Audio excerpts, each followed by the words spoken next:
nós temos nessa primeira lição o título de Avivamento Espiritual.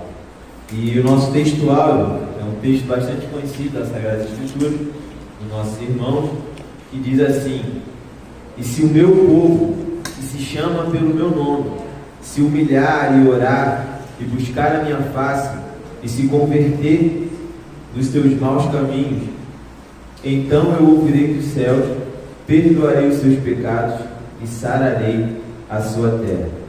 Texto de 2 Crônicas, capítulo 7, versículo 14. Nossa verdade prática diz assim: humilhar-se diante de Deus, buscar a face do Senhor em oração e converter-se dos seus maus caminhos é a atitude que precede o avivamento espiritual. O texto base para a nossa lição está lá em 2 Crônicas, no capítulo 7, do versículo 12 ao 15, e depois em Ageu, no capítulo 2, do versículo do 5 ao versículo 9. A nossa lição está dividida em 3 partes, como de costume. A primeira parte vai dizer sobre o que é o avivamento espiritual. O ponto 2 vai dizer as condições para um avivamento espiritual. Então, em que condições é necessário um avivamento espiritual? Será que sempre o nosso evangelista aqui já deu podemos dizer, uma palhinha, né, de que o avivamento ele é uma volta ao centro da vontade de Deus? Nós vamos estar falando um pouco mais sobre isso. E o ponto 3 vai dizer, a terceira parte vai dizer a necessidade de um avivamento. Então nós vamos ver o que é um avivamento, as condições para um avivamento e a necessidade do avivamento espiritual. Então, meus amados, nesse trimestre, na nossa introdução, nós estudaremos sobre o avivamento espiritual. E nós paramos, né, diante desse tema, avivamento, e eu procurei essa palavra na Bíblia, e nós chegamos ali à conclusão que não existe essa palavra na Bíblia, né? Essa palavra avivamento, ela é uma palavra do nosso meio cristão, né? Mas só que quando nós falamos que avivamento não é uma palavra que não encontramos na Sagrada Escritura, ao mesmo tempo nós podemos falar com certeza que em toda a Bíblia ela vai nos chamar a um avivamento. Apesar de nós não acharmos a palavra, só vamos ver, se eu não me engano, Abacuque falando, né, aviva a tua obra no meio dos tempos, que é um versículo que nós vamos ver em uma lição futura aqui da nossa lição, né? A palavra em si, avivamento, nós não vemos. Mas é claro que a Bíblia nos ensina a estarmos sempre o que é avivados, a estarmos sempre o que no centro da vontade de Deus, a estarmos com o coração fervoroso por estar na presença de Deus. Quando nós chegamos aqui, oramos e agradecemos a Deus por poder estar aqui na sua casa, por poder termos a sua palavra e termos esse prazer de ler, de meditar, de aprender. Não pode ser algo da boca para fora, não pode ser algo apenas rotineiro, como de costume. Eu tenho o costume de toda terça-feira ir na igreja, e todo domingo, e tem gente aí que vai até todo dia na igreja, né? Como costume. Não, isso realmente tem que ser algo, um fervor do nosso coração, um desejo, uma gratidão de cultuar o Senhor, de aprender da sua palavra, e isso se diz uma pessoa avivada. Assim nós podemos ver um coração que é avivado pela presença, pela palavra, pelo amor e pelo temor ao Senhor. Aqui na nossa lição, o nosso autor vai dizer que o avivamento espiritual é algo que nós precisamos para a proclamação do Evangelho. Nós temos uma missão, nós temos aqui, como igreja do Senhor, nós temos essa missão de proclamar o Evangelho. Nós vemos Jesus, quando veio aqui na terra, pregar contra os fariseus, a qual eles possuíam uma palavra, eles possuíam uma lei, eles possuíam as Escrituras Sagradas, e isso dava vida nas suas palavras, mas as suas práticas eram totalmente contrárias. Jesus falou assim: olha, vocês façam tudo o que eles estão falando, porque é correto, eles ensinam as Escrituras, né? mas só que vocês não façam nada do que eles fazem, ou seja, eram mortos espiritualmente. Eles continham a palavra de Deus na sua boca, mas o coração estava vazio, estava podre. E isso é o que não pode acontecer comigo, isso é o que não pode acontecer com você. Nós precisamos ter esse coração ardente pela palavra, pela presença, por estar aqui na presença de Deus. E durante todo esse trimestre, nós vamos ver, no decorrer da Bíblia, no decorrer da história, nós vamos ver momentos em que Deus precisou intervir no meio do seu povo para que houvesse um avivamento. É claro que o avivamento ele não vem somente por intervenção divina, mas ele parte de um coração quebrantado que busca esse avivamento. A nossa primeira parte que nós vamos ver o que é um avivamento espiritual. O autor da lição, ele é categórico em dizer aqui no seu primeiro trecho, que o avivamento espiritual, ela é uma intervenção de Deus. Só tem início quando o Espírito Santo encontra espaço no coração. Então, o que acontece? Ele dá aqui até o exemplo de Apocalipse, capítulo 3, versículo 20, quando o Senhor Jesus, ele mandando João escrever as igrejas, as 7 igrejas da Ásia. O que ele fala então ali nesse capítulo 3? Ele vai falar a uma igreja que está morta, que não está avivada, uma igreja que está afastada da presença e do centro da vontade de Deus. No capítulo 3 ali de Apocalipse, nesse trecho em que Jesus manda o apóstolo João escrever a igreja de Laodiceia, Jesus vai fazer várias críticas a essa igreja.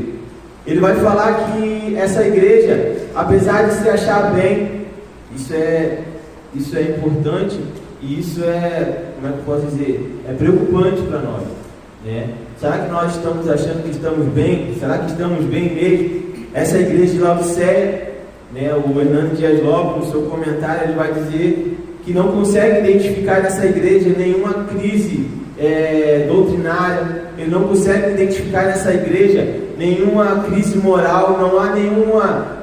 Jesus ele não faz nenhuma crítica a essa igreja sobre nada disso, conforme Jesus faz em outras igrejas. Jesus condena outras igrejas por imoralidade, Jesus condena outras igrejas por falta de doutrina, mas nessa igreja de Laodiceia, ele não condena nada disso, mas só que ele percebe uma coisa, que talvez seja o problema da nossa geração, talvez seja o problema do nosso tempo, da nossa era, que é a falta de fervor espiritual, que é a falta de darmos a prioridade que nosso Deus realmente merece. No texto que nós vamos ler de Ageu, que é a terceira parte dessa lição, que faz parte do nosso texto bíblico, nós vamos ver que também naquele tempo o povo passou por esse momento de desprezo, de não valorizar o tempo do Senhor, a presença de Deus, e parece que é isso que Jesus está criticando aquela igreja de Laodiceia. Ela está falando assim: eu sou rica, eu não tenho necessidade de nada, nós temos tudo, a igreja está bem, está perfeita. Mas Jesus vira para ele e fala assim: olha, você não sabe que é cego, miserável, pobre, nu, e precisa voltar ao centro da minha vontade, precisa acender esse coração, a me priorizar. Então, nós vemos no início dessa lição, no início desse trimestre, que o avivamento, ele é nós voltarmos ao centro da vontade de Deus. Segundo o autor da lição, e é de concordância de todos, que um avivamento ele precede uma crise espiritual ou até mesmo uma crise moral. E o texto de 2 Crônicas 7 diz assim, o versículo de número 13: se eu cerrar os céus e não houver chuva, ou se ordenar os gafanhotos que consumam a terra, ou se vier a peste sobre o meu povo. Então aqui ele está mencionando uma crise enviada pelo próprio Deus, nós vamos entender isso já, mas que precede um avivamento. Deus está falando que quando no meio da crise, o que nós devemos fazer em meio à crise? Bom seria se não passássemos por crise. Bom seria se a nossa vida espiritual estivesse sempre alinhada pela vontade de Deus, como esse é o propósito de Deus desde o início. Desde o início, quando o Senhor deu a palavra ao seu povo, o Senhor falou: olha, ande segundo os meus conselhos, segundo os meus ensinamentos. Mas se você se desviar, volte para o centro da minha vontade. Nós vamos ver que bem na consagração do templo, isso foi muito bem dito por Deus. O povo não ouviu, não deu ouvido, mas quando o povo inclinou o seu coração para Deus, Deus mais uma vez atendeu o seu povo. Então, de início, nós entendemos que o avivamento, ele parte do coração desejoso da presença de Deus. Deus é o único que pode dar avivamento. Eu não posso aqui acrescentar isso a ninguém, ordenar isso a ninguém, ou dizer que o avivamento é por fulano, o avivamento é pelo pastor, o avivamento não. O avivamento, o único que pode avivar a sua igreja, o único que pode avivar uma pessoa é Deus, é a intervenção divina. E o autor da nossa lição, usando o Apocalipse 3, versículo 20, aquele versículo conhecido que diz assim: eis que estou à porta e bato, se alguém ouvir a minha voz, abrir a porta, entrarei em sua casa, com ele cearei e ele comigo. Então, nós entendemos que o Espírito Santo, através da sua palavra, através da sua igreja, ele está querendo, em todo momento, que ele está querendo sim avivar nossas vidas. Ele está querendo, como Jesus, ele manda escrever aquela igreja de Laodiceia, falando assim: olha, eu estou do lado de fora, vocês estão fazendo errado, mas eu estou à porta e bato. Se alguém ouvir a minha voz e abrir o coração. Então nós entendemos que é necessário abrir o coração. É necessário um desejo de mudarmos, de voltarmos ao centro da vontade de Deus. É muito comum ao ser humano querer ser guiado por suas próprias vontades, por seus próprios caminhos, mas nós entendemos que o caminho do homem é mau, o caminho do homem não é correto. Então nós precisamos ser avivados e voltarmos ao centro da vontade de Deus, amém? E entendemos nesse primeiro ponto também que a pré-condição para o avivamento, às vezes ele vem de uma crise espiritual ou até mesmo de uma crise moral. No segundo ponto aqui, nós vamos ver as condições para o avivamento. Agora eu quero que você acompanhe comigo a leitura de 2 Crônicas, no capítulo 7, que é o texto da nossa lição. Você que tem a lição é só acompanhar na revista, mas quem não tem, pode acompanhar com a gente na Bíblia, 2 Crônicas 7, do 12 ao 15. Diz assim a palavra do Senhor: e o Senhor apareceu à noite a Salomão e disse: ouvi a tua oração e escolhi para mim este lugar, para a casa de sacrifício. Se eu cerrar os céus e não houver chuva, ou se ordenar os gafanhotos que consumam a terra, ou se enviar peste entre o meu povo, e se o meu povo que se chama pelo meu nome se humilhar e orar e buscar a minha face e se converter dos seus maus caminhos, então eu ouvirei do céu, perdoarei os seus pecados, sararei a sua terra. Agora estarão abertos os meus olhos e atentos os meus ouvidos à oração deste lugar. Meus amados, então o autor da nossa lição, ele traz aqui, baseado nesse texto, as condições para um avivamento espiritual. O que aconteceu aqui nesse texto? Esse texto, ele nos traz o dia em que Salomão, ao terminar a construção do templo, o primeiro templo de Jerusalém, o templo glorioso, o templo que Davi, ele propôs no seu coração em construir esse templo ao Senhor. Quando Salomão, ele foi autorizado, ou melhor, Deus não permitiu que Davi construísse esse templo, mas permitiu que Salomão construísse. No dia da consagração, se você abrir lá no capítulo 6 de 2 Crônicas, eu estive lendo mais uma vez essa passagem, e ele faz ali uma oração de dedicação. E o Senhor, após essa oração, que vai desde do versículo 14 até o versículo 40, é uma oração muito bonita ali de Salomão, e Deus, ele confirma essa oração, Deus, ele confirma esse propósito. É interessante que quando Davi, ele termina de construir seu palácio, ele está ali morando num lugar bom, Deus coloca no coração de Davi esse incômodo. Ele fala assim: olha, eu estou aqui morando num lugar bom, e Deus está, como se Deus, ele fala, Deus está lá habitando nos tabernáculos, tudo está sendo feito lá nos tabernáculos, ainda em tendas.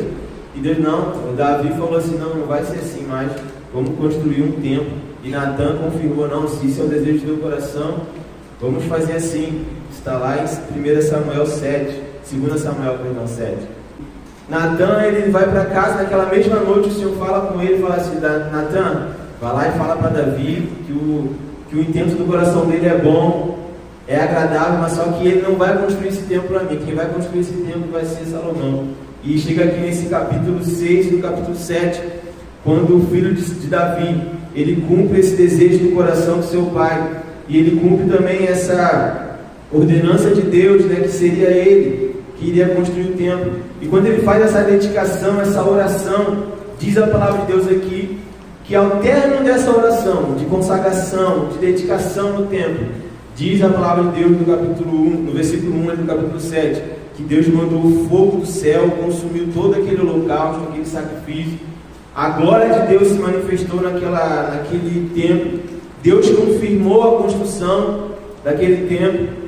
E foi algo tão maravilhoso, podemos dizer, né, conforme o autor da nossa lição, que ali houve um grande avivamento. Ali houve uma grande confirmação de Deus, de que o povo estava no caminho, de que o povo estava no centro da sua vontade, que aquilo sim era a vontade de Deus, e que Deus colocaria o seu nome naquele templo. Então nós vemos que surgiu no coração de Davi essa vontade, que se cumpriu no seu filho, que Deus confirmou. E no versículo que nós lemos, no dia da consagração desse templo, olha só que interessante, né? Nós vemos o próprio Deus, ele falando, confirmando o que Salomão tinha pedido. O que Salomão pediu a Deus? Senhor, olha só que interessante o versículo de número 18 do capítulo 6, diz assim: mas será possível que Deus habite na terra com homens? Os céus mesmo não, os mais altos céus não podem conter-te, muito menos este templo que construí. Mas o pedido de Salomão, apesar de entender que Deus não habita em templos feitos por mãos humanas, a oração dele, o pedido dele era o seguinte: Senhor, que nesse lugar, quando algum judeu, quando algum até mesmo estrangeiro, crer em ti, orar a ti, voltado para este lugar ou neste lugar, que o Senhor ouça a oração, que o Senhor use de misericórdia. E essa oração de Salomão é muito interessante, mexeu comigo e foi respondida por Deus de imediato. Olha só o que Deus respondeu a Salomão no texto que nós lemos, no versículo de número 12, diz ali, ouvi a tua oração e escolhi este lugar para mim como templo para sacrifício. Agora olha só que interessante, Deus aqui falando que viria momentos difíceis, que Deus sabendo que o povo em determinado momento desobedeceria a sua palavra, as suas ordens, a sua lei. E Deus fala assim no versículo 13 que nós lemos: se eu fechar os céus, olha só Deus falando, uma crise que vem sobre o povo. Mas quem que é o autor dessa crise? O próprio Deus, corrigindo o seu povo a voltar para onde?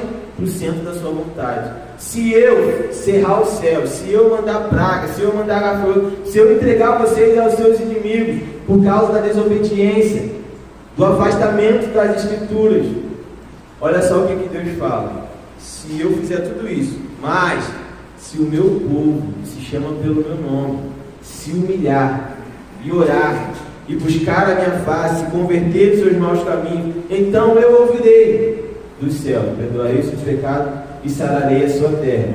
Então é nessa condição que esse versículo tão conhecido no meio, né, tão citado por nossos irmãos, nos nossos cultos, né, que Deus dá esse versículo a Salomão, que Deus deixa registrado esse versículo na Sagrada Escritura, dizendo que se o povo se afastasse, se o povo tivesse caído, se o povo tivesse fora da vontade de Deus, mas que se ele se arrependesse, se humilhasse, né, e orasse, e se convertesse, o Senhor eu veria. E ali então o autor da nossa lição, baseado nesse texto, nessa passagem, ele vai dizer as condições para o avivamento que o próprio Deus nos dá, né? Entendemos aqui então já nessa primeira parte que ele vem, o pedido por um avivamento, o pedido a volta ao centro da vontade de Deus, ela vem de uma crise. E é muito comum no meio da crise, né, nós pensarmos em muitas outras coisas, menos em voltar para o centro da vontade de Deus. O que é comum no meio da crise? O autor diz aqui: é comum o medo, é comum a revolta, é comum a blasfêmia a Deus e ao próximo, o desespero e até mesmo por alguns a tentativa de tirar a própria vida.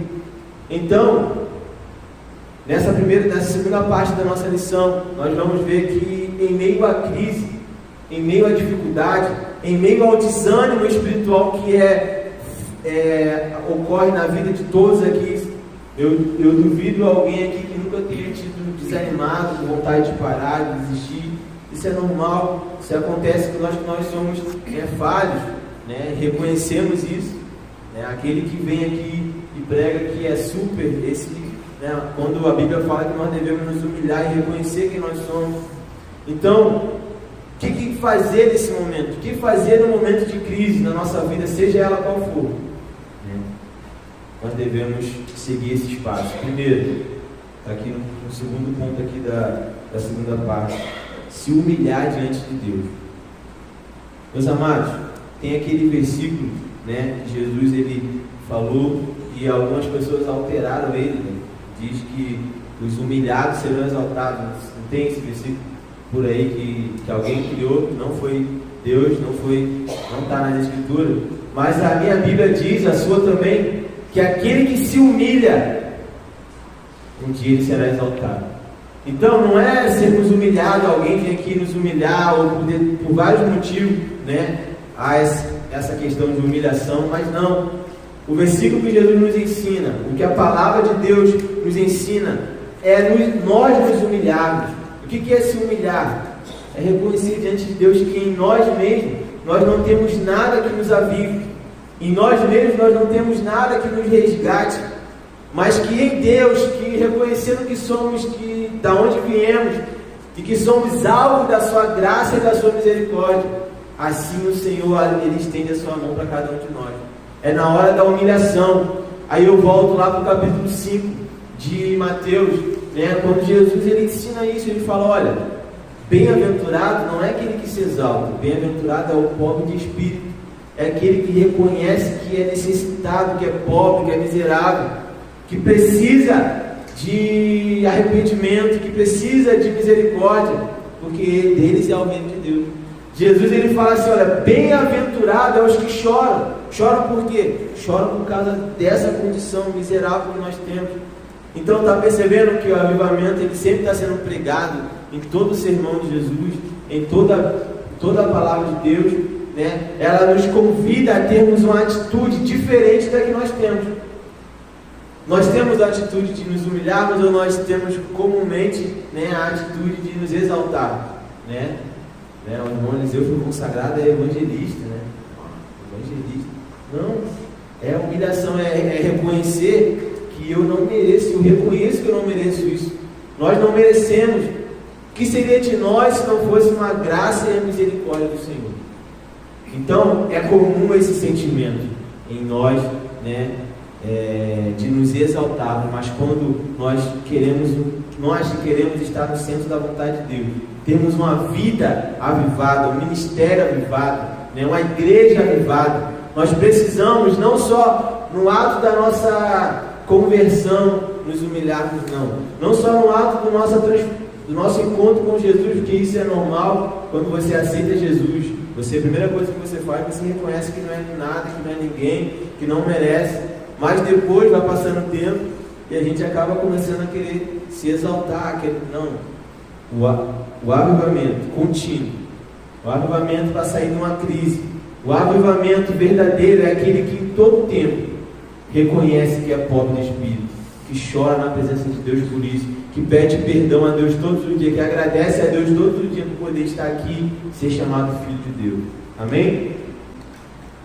Humilhar-se é o primeiro ponto, né, nessa condição para o avivamento. O próprio Deus disse isso lá em 2 Crônicas 7, versículo 14. E ele ainda segue dizendo assim, ó, que sem oração não tem como ter avivamento. O que é oração? A oração é a nossa comunicação com Deus, né? Isso é uma coisa que nós, como igreja, falhamos. eu ouvi alguns comentaristas, alguns irmãos falando sobre esse assunto. Quando Jesus ele esteve no templo e ele falou o versículo de Isaías que estava anotado agora, eu não vou lembrar de cabeça, tá?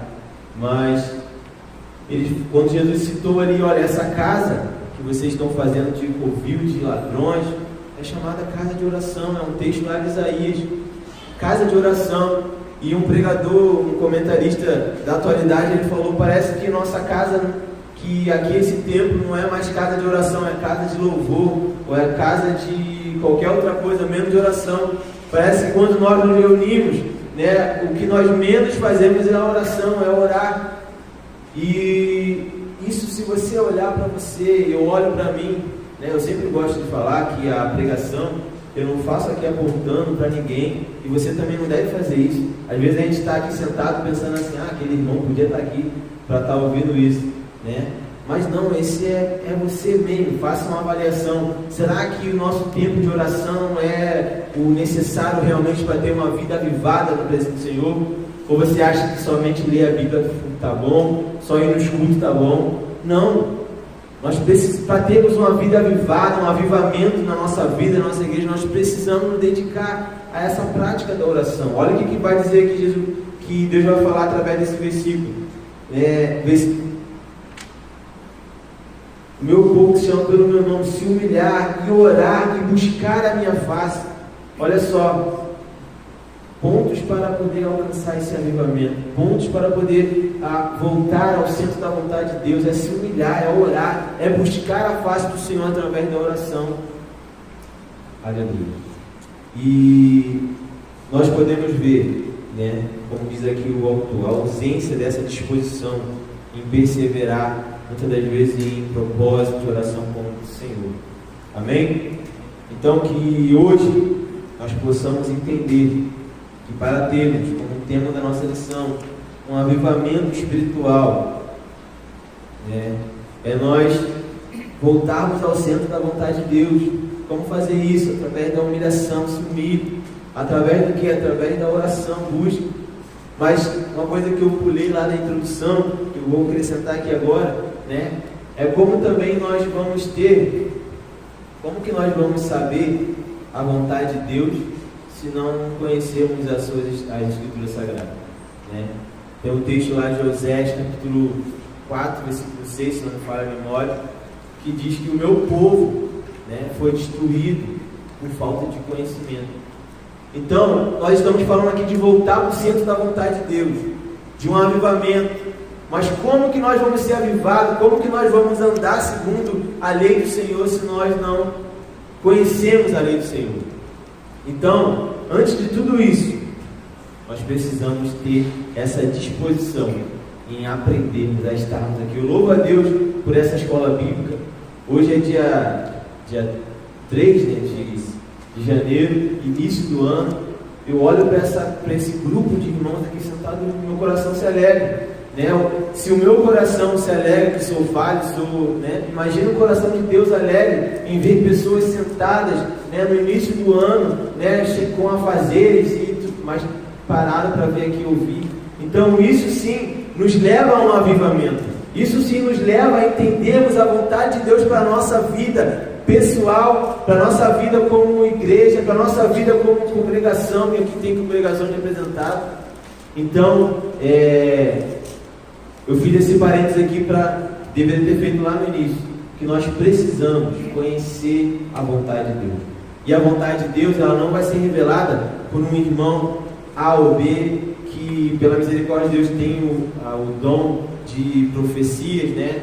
Mas não, a vontade de Deus, ela já está revelada, é a Sagrada Escritura. Hoje eu até falava com a minha esposa quando eu estudava, e eu me maravilhei quando eu li o livro de Êxodo todos para poder entender essa passagem, né? A passagem do próximo ponto aqui. E eu falei assim, poxa, por que eu já tinha lido? Eu já tinha lido, né? Porque até a gincana nós já fizemos sobre o livro de Êxodo. Mas só que eu nunca tinha parado para entender como agora eu entendi. E isso é algo que tem que estar no nosso coração, esse desejo de aprender, de entender a palavra de Deus, de saber qual que é a vontade de Deus. Vai ser falado aqui, acho que na próxima lição, no avivamento no Antigo Testamento. que vai falar sobre o rei Josias. E esse rei, ele tinha um coração voltado para Deus. Esse rei, ele levou o povo mais perto de Deus, mas só que tinha uma falha nesse caminho correto dele, que a Bíblia fala que ele andou segundo os caminhos do Senhor. Diz que durante anos a lei do Senhor estava perdida lá nos escombros dentro do templo, e de repente o sacerdote, ele acha a lei, e ele pega a lei. Olha só que parece impressionante, né? Mas nas idas e vindas do povo de Israel, em determinado momento ali, que um rei era bom, um rei era mau, enquanto a lei do Senhor se perdeu dentro do templo, e eles estavam até tentando viver corretamente diante de Deus, mas só que a lei estava perdida e eles já nem lembravam mais como que eram os mandamentos de Deus. Quando acharam e leram, eles viram que estavam fazendo tudo errado. Mesmo tentando fazer certo, mesmo voltado o coração para Deus, eles estavam fazendo tudo errado, porque não tinha o principal, que era a lei do Senhor, que era as Sagradas Escrituras. E o sacerdote pegou, leu diante do rei. O rei ficou, ele ficou impressionado, como que nós pecamos, como que nós estamos fazendo tudo errado. Reúne todo o povo, vamos ler agora tudo diante do povo. Eles ficaram ali o dia inteiro, eles lendo aquilo ali, e todo o povo se humilhou, todo o povo rasgou suas vestes e voltaram para o centro da vontade de Deus. E diz ali que foi um dos maiores avivamentos do Antigo Testamento. Por quê? Porque eles deram atenção à palavra de Deus. Então não tem avivamento, não tem uma vida avivada sem nós estarmos no centro da vontade de Deus, obedecendo a sua palavra. Outra coisa que eu anotei no meu caderno também, não trouxe, né? Que é fácil nós entendermos o que não é avivamento. Avivamento às vezes é difícil da gente pegar, é bastante coisa para a gente entender, estar no centro da vontade de Deus. Mas o que nós, como pentecostais, né, como reunião de membros, nós pensamos, né, no avivamento, que avivamento é um congresso onde tem alguns movimentos, onde tem batismo com o Espírito Santo apenas, onde pessoas falam língua, onde pessoas fazem algumas coisas até acima do ponto, né, de pular e de se alegrar. Não, isso faz parte, né, com moderação, conforme a Bíblia nos ensina, com ordem e decência, mas isso não é avivamento, isso faz parte do movimento pentecostal, e a gente, né, se alegra muitas das vezes, não se emociona, mas isso não é avivamento. Avivamento é isso, é estar no centro da vontade de Deus. É tudo isso, é o conjunto de nós termos uma vida correta diante de Deus. Amém? Outro ponto aqui que vai falar nessa segunda parte, que é a conversão sincera dos pecados. Então, no meio de uma crise, né, Deus falou lá em 2 Crônicas 7, olha, se o meu povo se desviar dos meus caminhos, eu vou castigar, porque eu corrijo aquele que eu amo. Então, às vezes, a crise vem na nossa vida pelo nosso próprio pecado, né? E aqui o próprio Deus vai dizer, olha, para que haja um avivamento, para que haja um renovo, para que haja uma volta ao centro da minha vontade, tem que haver confissão de pecado, tem que haver conversão verdadeira de pecado. O que é conversão? Você está indo na direção do caminho mau, do caminho errado, do caminho que desagrada a Deus. E conversão é você mudar esse caminho verdadeiramente, seguir na direção correta, é fazer outro caminho. Então não há um avivamento, não há uma mudança de vida, não há um retorno à centro da vontade de Deus se nós não largarmos o nosso mau caminho, se não largarmos a nossa velha prática de viver. Quantas pessoas hoje vêm para o centro da igreja, vêm para o seio da igreja, melhor dizendo, né? Mas não querem abandonar suas práticas pecaminosas, arrumam um jeito de organizar elas no meio gospel, né? Mas isso não é essa a vontade de Deus, né? A Bíblia vai falar que quando nós temos esse encontro, quando nós somos alcançados pela salvação, nós somos regenerados, nós nascemos de novo, nós temos uma nova vida, as coisas velhas já se passaram e tudo se faz novo. Então não tem como nós, como igreja, como corpo, queremos o avivamento, mas tolerarmos o pecado, tolerarmos os nossos maus caminhos. Então é isso que Deus orienta ao seu povo. Olha, Deus já sabia, na sua onisciência, Ele sabia que o povo iria se desviar, mas Deus já estava dando aqui um escape, falando assim, olha, se vocês se desviarem, mas se vocês se converterem, se orarem, se buscarem, eu ouvirei do céu, perdoarei. Olha só a misericórdia de Deus. O Deus onisciente, né, que Ele oferece a sua misericórdia. Ele não deixa ao seu alcance a sua misericórdia, mesmo diante de todo nossos erros. Amém? No ponto 3, nós vimos aqui então as condições, né? Precisamos nos humilhar, precisamos orar, precisamos converter os seus maus caminhos e voltar para o centro da vontade de Deus. Agora no ponto 3, ele vai dizer aqui a necessidade de um avivamento espiritual. Com isso, nós vamos ler o texto de Ageu, que está aqui na nossa lição, Ageu no capítulo 2, do versículo 5 ao 9, que diz assim: segundo a palavra que concertei convosco, quando saíste do Egito, e o meu espírito habitava no meio de vós, não temais, porque assim diz o Senhor dos Exércitos, ainda mais uma vez, daqui a pouco, e farei tremer os céus, e a terra, e o mar, e a terra seca, e farei tremer todas as nações, e virá o desejado de todas as nações, e encherá esta casa de glória, diz o Senhor dos Exércitos. Minha é a prata, meu é o ouro, disse o Senhor dos Exércitos. A glória desta última casa será maior do que a da primeira, diz o Senhor dos Exércitos. E neste lugar darei paz, diz o Senhor dos Exércitos. Então, nessa segunda parte, nós vimos aqui as condições de um avivamento, dito pelo próprio Deus, dito na inauguração do templo. O templo que na terra, né, é onde Deus manifestou a sua presença no meio do povo, que Ele escolheu para ser seu povo. Agora, esse povo, olha só o que diz, 2 Crônicas 7, isso é interessante nós vermos, porque nós estudamos isso no trimestre passado, né? Nós vimos o juízo de Deus sobre essa nação, nós estudamos o profeta Ezequiel durante todo o trimestre, nós vimos que Deus trouxe o seu juízo sobre aquela nação. E olha o que Deus falou, alguns versículos após dessa promessa de avivamento. No versículo 19 ele diz assim: mas se vocês, 2 Crônicas 7, versículo 19, mas se vocês se afastarem de mim, abandonarem os meus decretos e os meus mandamentos que lhe dei, e prestarem culto a outros deuses e adorá-los, desarraigarei Israel da minha terra, que lhes dei, e lançarei para fora da minha presença.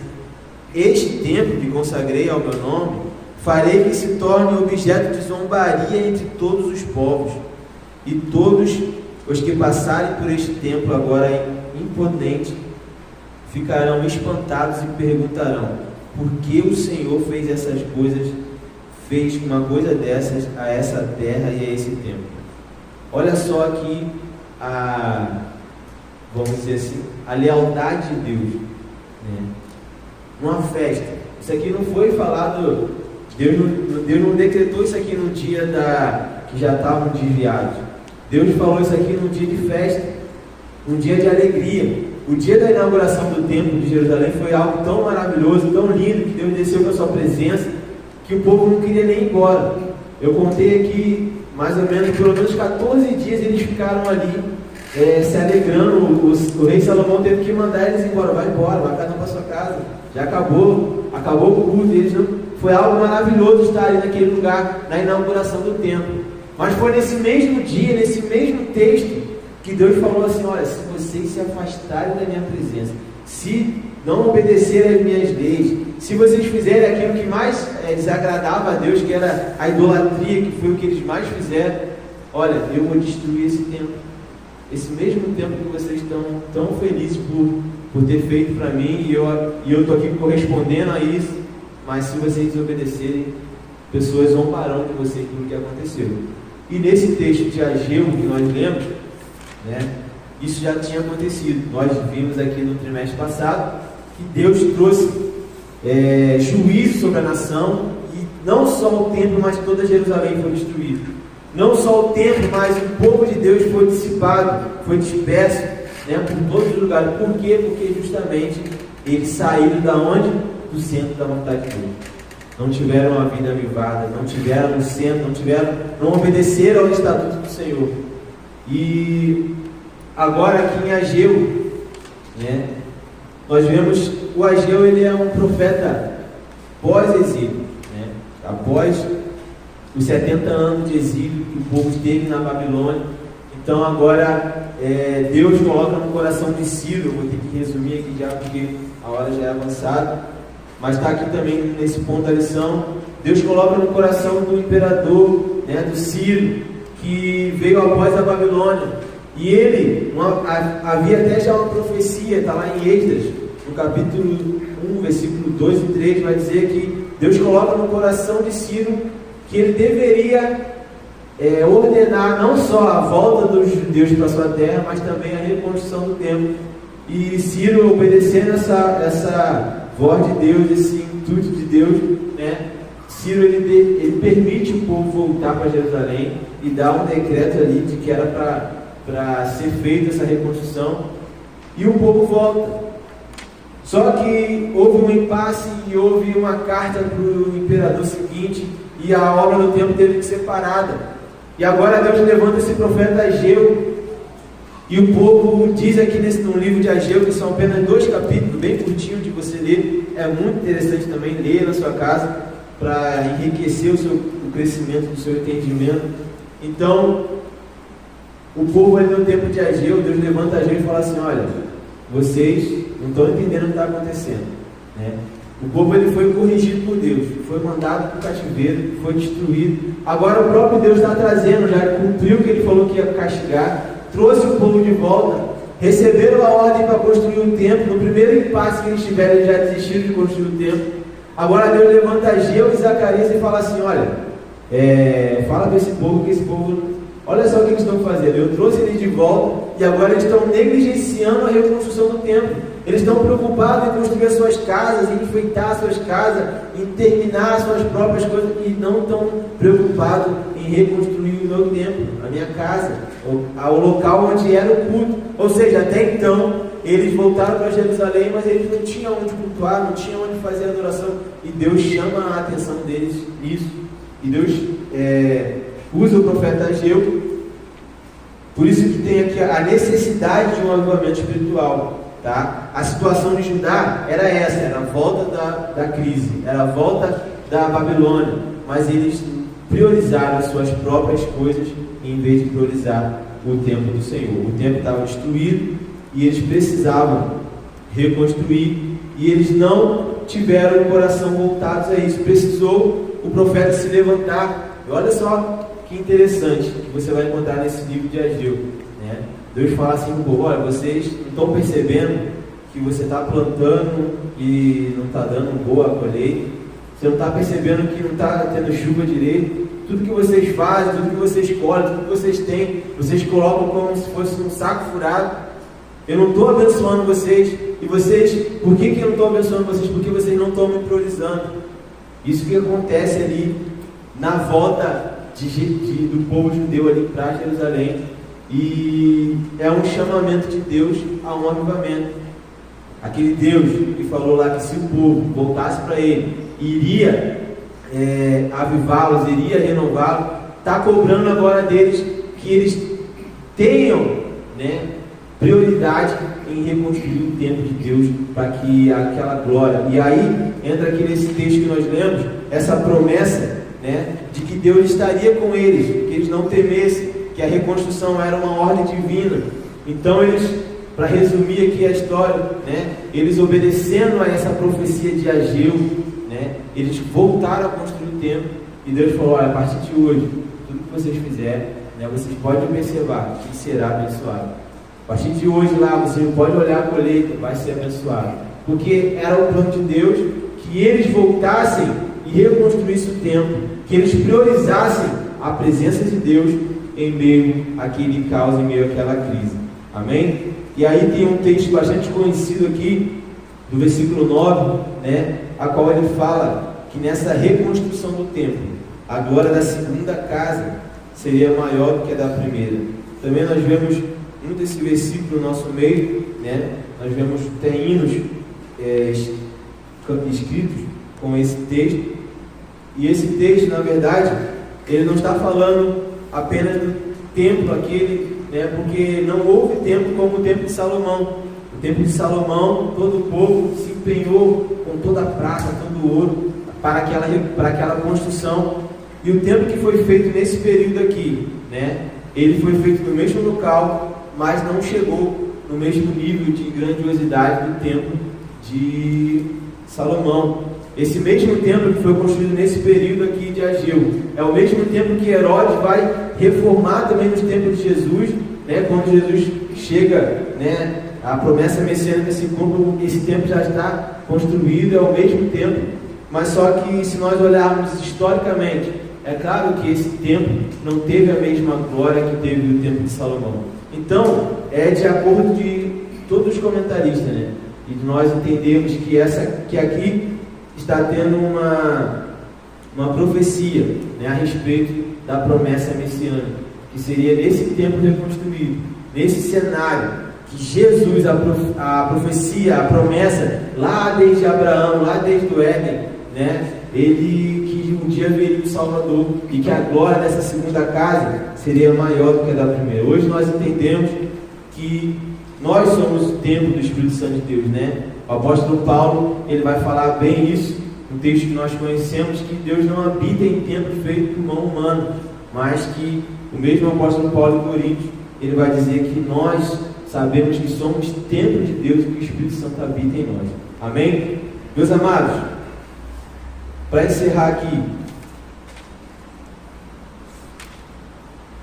a necessidade de um avivamento espiritual, tá? Esse povo judeu, ele precisou desse avivamento. Esse povo de Deus, judeu, ele precisou, quando recebeu o castigo divino, ele precisou olhar e entender que aquela crise não era o próprio Deus que havia colocado ali, e era o próprio Deus que iria tirar ele dali. É isso que nós precisamos entender no meio de uma crise, tá? Que às vezes são coisas que acontecem. Você conhece a passagem de Jó, né?